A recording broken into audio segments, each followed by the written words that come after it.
Kaninang magaling ako sa ibang grocery store dahil nga namili lang ako ng konti.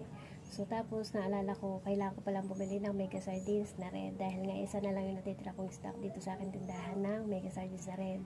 So pupunta ako kay Pure Gold dahil nga mas mura yung mega sardines nila doon. Compare mo sa ibang grocery store, 25 pesos. Kay Osib naman ay 24 pesos. Kay Pure Gold kasi is 23.75. So, unexpected naman na naka-promo si Mega Sardines sa kanila.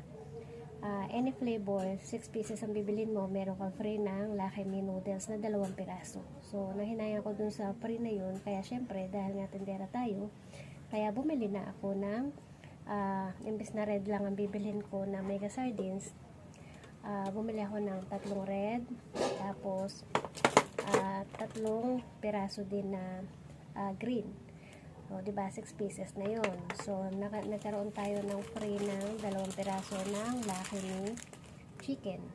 Karagdagang kita ng 26 pesos dahil ang bentahan natin kay Lucky Me noodles ay 13 pesos each.